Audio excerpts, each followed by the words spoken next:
In modern warfare, standing up in front of machine guns is not bravery. It is a guaranteed way to die. Every doctrine agrees on this point. Every statistic reinforces it. And yet, in late spring of 1944, an American infantry company found itself trapped in a situation where the only action that could possibly save them was the one thing warfare forbids. The ground ahead was perfectly open. Hundreds of yards of reclaimed farmland with no trees, no buildings, no folds deep enough to conceal a moving man. Two German MG-42 machine gun positions dominated the field, placed deliberately to overlap their fire and turn empty space into a weapon. Their purpose was not accuracy, but control. Anyone who moved would be seen. Anyone who was seen would be engaged. Anyone engaged would almost certainly be hit. When Company B attempted to advance, the system worked exactly as designed. Fire snapped across the field, men went to ground, and the attack froze in place. Staying down felt safer, but it was an illusion. German artillery observers had clear visibility, and time was already shifting the odds against the attackers. The longer they remained pinned, the more precise the fire would become. This created the paradox that defined the battlefield. Movement meant near certain death, but immobility meant eventual annihilation. There were no flanks to turn, no smoke thick enough to matter, no supporting armor that could cross the soft ground fast enough. Doctrine had no answer for this configuration. The battlefield had reduced leadership to a single impossible calculation. Two machine guns blocked the advance. Remove one, and the geometry collapses. Remove neither, and everyone in the field dies. According to every rule of modern war, the next step should not exist. And yet, that was the step this battlefield demanded. The trap at Anzio did not exist by accident. It was the product of months of failure, hesitation, and time given freely to the defender. When Allied forces landed on the beaches in January of 1944, they expected speed to be their shield. The landing itself was almost unopposed. The opportunity was real. A rapid push inland could have unhinged the entire German defensive system in Italy and opened the road to Rome. But speed was not chosen. Caution was. While Allied commanders consolidated the beachhead, German commanders reacted with ruthless efficiency. Within days, artillery was brought forward. Infantry divisions were rushed in. High ground was occupied. Observation posts were established. The beachhead was slowly encircled, not by walls, but by mathematics, firepower, angles, and time. By the time the offensive resumed in late May, Anzio was no longer a breakout point. It was a pressure cooker. The land surrounding the beachhead offered every advantage to the defense. Mussolini's pre-war land reclamation projects had drained the Pontine marshes, turning swamps into farmland. On a map, it looked productive. On a battlefield, it was lethal. Flat terrain extended in every direction, broken only by shallow drainage canals and low rises barely perceptible to the eye. Those slight rises were enough. German engineers and infantry turned them into firing platforms. Machine guns were emplaced, not to defend a point, but to dominate space. Fields of fire were measured, overlapped, rehearsed. Artillery coordinates were pre-registered. Nothing was left to chance. For the attacking infantry, this meant there was no safe moment. Daylight meant exposure. Darkness meant disorientation and counterattack. Digging in offered temporary protection, but it also fixed units in place, allowing enemy gunners to refine their aim. This was siege warfare without walls, where the ground itself acted as confinement. Every advance cost blood. Every pause cost more. When the May offensive finally began, it did so under crushing weight. Thousands of guns fired in preparation, but artillery could not erase geometry. As soon as the infantry moved forward, the old reality returned. Machine guns survived. Lines of sight reopened. The kill zones reappeared. Entire units were pinned in minutes. Losses mounted not because of mistakes, but because the terrain rewarded the defender with perfect information. In this environment, leadership faced a brutal truth. No amount of coordination, bravery, or discipline could change the fact that the system favored the guns. Orders alone could not move men across open ground that punished movement with immediate violence. This was the deeper danger of Anzio. Not that soldiers would break and run, but that they would be trapped in place, slowly consumed by a battlefield that offered no solution within the rules it enforced. The situation demanded a breach. But every standard method of creating one had already failed. The question was no longer how to advance correctly. It was whether survival required doing something that modern war itself had declared impossible. By the second day of the breakout attempt, the problem had been reduced to its simplest form. 2 machine guns controlled everything. They were not hidden in bunkers or buried deep underground. They did not need to be. Their strength came from placement. Set far enough apart to avoid being silenced together, close enough to overlap their fields of fire, they turned an empty wheat field into a mathematical certainty. Anyone who stood up would be engaged by at least 1 gun. Anyone who tried to sprint would be visible for long enough to be hit multiple times. This was not a matter of courage. It was a matter of time under fire. Seconds accumulated. Probability converged. The outcome was predictable. The company lay pinned in shallow scrapes, unable to move forward, unable to retreat, and slowly losing men to random bursts and fragments. At this stage, command options collapse. There is no clever maneuver when space offers no concealment. Smoke drifts and thins. Suppressive fire reveals positions without neutralizing the threat. Artillery risks friendly casualties in terrain this flat. Armor cannot cross the soft ground fast enough to matter. The system has reached equilibrium, and that equilibrium favors the defender.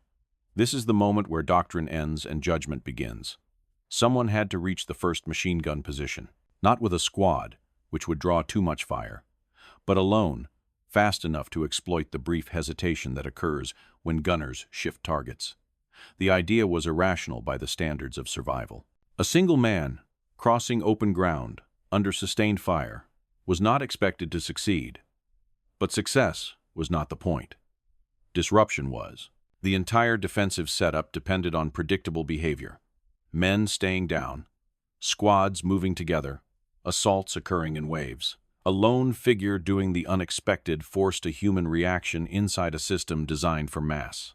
If one gun could be silenced, even briefly, the geometry would change. Fire would narrow, angles would collapse, the company could move. This was not heroism in the abstract. It was problem-solving under fire, where the only remaining variable that could be manipulated was the enemy's expectation. The battlefield had stripped away every safe option. What remained was a choice between certain loss and a calculated attempt to break the system by feeding it something it was never built to handle. A single man acting out of pattern. The moment the decision was made, the battlefield changed character. Until then, everything had been static, governed by distance and angles. Once a single man rose and moved forward alone, the system was forced to react. Machine guns are designed to control groups, to suppress formations, to punish coordinated movement. They rely on expectation. When that expectation is violated, even briefly, human operators must recalibrate. Fire has to shift. Priorities have to be reassessed. For a few seconds, certainty gives way to confusion. That window was all that existed. As the lone figure moved across the open ground, fire did what it was supposed to do. Bursts tore through the field. Impacts knocked him down. By every rational measure, the attempt should have ended there. But when he stood up again, something subtle broke on the other side of the guns. A target that does not stay down contradicts training. A target that keeps advancing after being hit challenges instinct. The gunners were no longer just suppressing space. They were tracking a problem that refused to resolve. Each time he rose, the calculation reset. Seconds were lost. Bursts shifted. Attention narrowed. The machine gun nest became focused on a single anomaly instead of the entire field. That focus was the crack in the system. Distance closed, the balance of power inverted. At long range, the machine gun dominates. At close range, it becomes vulnerable, slow to traverse, dependent on crew coordination. When the advancing figure crossed into that inner zone, the weapon's advantage collapsed faster than doctrine predicts. Fear compounded the effect. Not fear of death, but fear of the inexplicable. A bloodied man, visibly wounded, still moving forward, violates the assumptions that keep soldiers functional under stress. The decision to surrender did not come from weakness. It came from the sudden realization that the situation no longer obeyed the rules the defenders trusted. One position went silent. In purely tactical terms, it was a small event, but its impact was immediate. With one gun neutralized, the geometry changed exactly as expected. Fire thinned. Angles opened. The field was no longer a perfect trap. What followed was not a miracle. It was momentum. Men who had been pinned now saw a path. The company surged forward, exploiting the brief collapse before the system could reassert itself. The battlefield did not change because bravery prevailed. It changed because a structure built on predictability was forced to confront something it could not process fast enough. The collapse, however, was incomplete. Systems rarely fail all at once. The second machine gun position still stood, farther back, watching the same ground, adjusting to the sudden loss of its partner. From its perspective, nothing had changed except the inputs. One gun was silent. Movement was increasing. The solution was obvious. Reassert control. Fire resumed, sweeping the field again, attempting to restore the geometry that had just been broken. But the system was already destabilized. The company was no longer frozen. Men were moving, advancing in short rushes, no longer waiting for permission from probability. At the center of that motion was the same wounded figure, no longer running, but moving forward through sheer momentum. By now, the calculation had shifted. This was no longer about survival. It was about completion. The second position represented the final barrier between paralysis and breakthrough. Logic said the attempt should end here. Injuries compounded, blood loss slowed movement, distance closed too slowly to matter. And yet, the act of continuing carried its own force. The defenders fired, but they were no longer firing into stillness. They were firing into motion that had already broken expectation once. When the wounded man finally fell for the last time, the effect was not demoralization. It was ignition. What the system had tried and failed to erase had already done its work. The company did not stop to assess losses. They charged.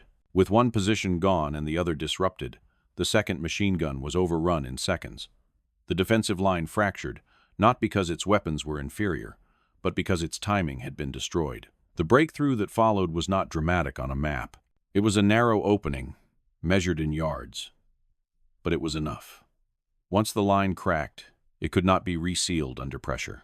The larger offensive surged through, linking forces, ending months of siege. From a distance, the outcome looks inevitable. From inside the field, it hinged on a single moment where a system designed to kill was forced to confront an action it could not resolve quickly enough. What happened on that field does not fit cleanly into any manual, and that is exactly why military historians keep returning to it. Modern warfare is built on prediction. Training exists to reduce uncertainty. Weapons exist to compress time, distance, and human hesitation into repeatable outcomes.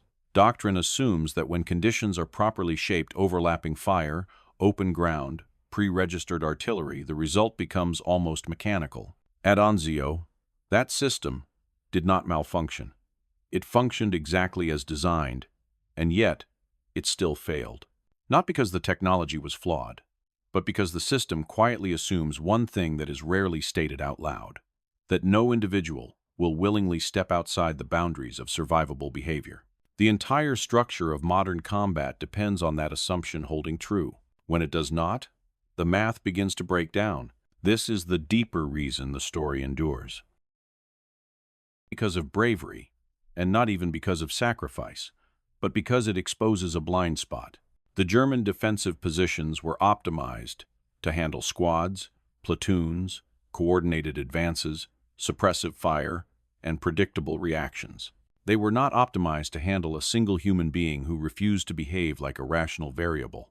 Once that assumption collapsed, every subsequent decision on the battlefield became reactive rather than controlling. Fire shifted. Attention narrowed. Timing slipped. In war, timing is everything. A few seconds lost at the wrong moment can undo months of preparation. That is what happened here. The system did not lose because it lacked firepower. It lost because it could not process an input it had never been designed to receive. It is important to understand what this does not mean. It does not mean that individual heroism is a substitute for planning. It does not mean that suicidal charges are effective tactics. Armies learned nothing replicable from this event, and they never intended to. Doctrine cannot be built around acts that require near-certain death. What the event demonstrates instead is the boundary condition of doctrine itself. Every system, no matter how refined, contains assumptions about human behavior. When those assumptions fail, even briefly, the system becomes fragile. The action at Anzio did not create a new rule. It revealed where the old rules stop working. This is why similar stories appear across wars, across eras, across technologies. Different uniforms, different weapons, the same pattern. A situation becomes tactically impossible. Every acceptable option leads to collapse.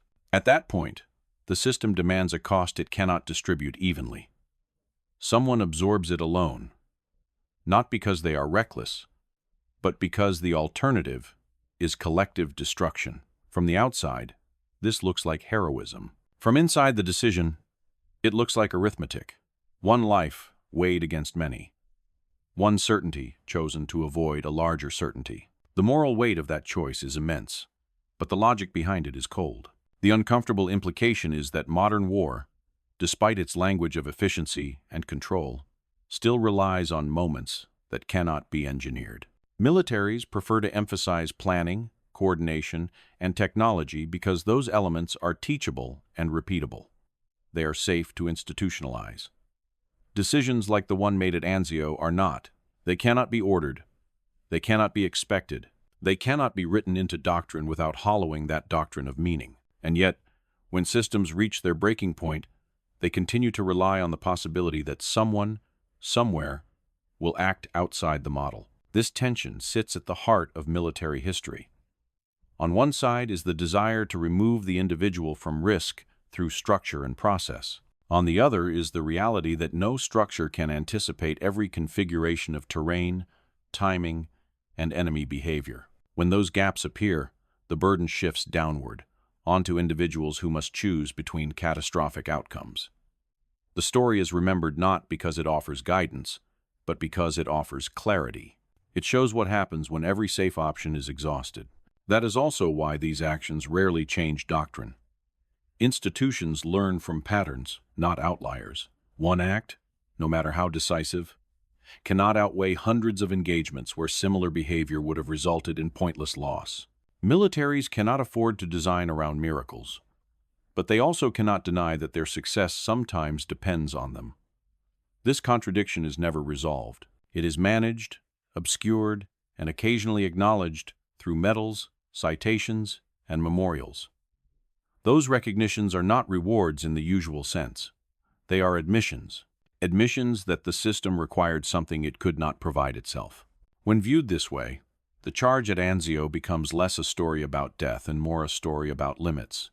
The limit of prediction, the limit of control, the limit of what machines, formations, and probabilities can guarantee. At the edge of those limits, outcomes revert to something older and harder to quantify. Human choice under irreversible pressure. Not choice as freedom, but choice as constraint. A decision made because everything else has already failed. Why this story continues to resonate beyond its tactical context. It forces a question that modern warfare, and modern societies more broadly, prefer to avoid. If systems are designed to minimize individual exposure to catastrophic risk, why do they still depend on individuals to absorb it when the systems themselves break down? The answer is not flattering, but it is honest.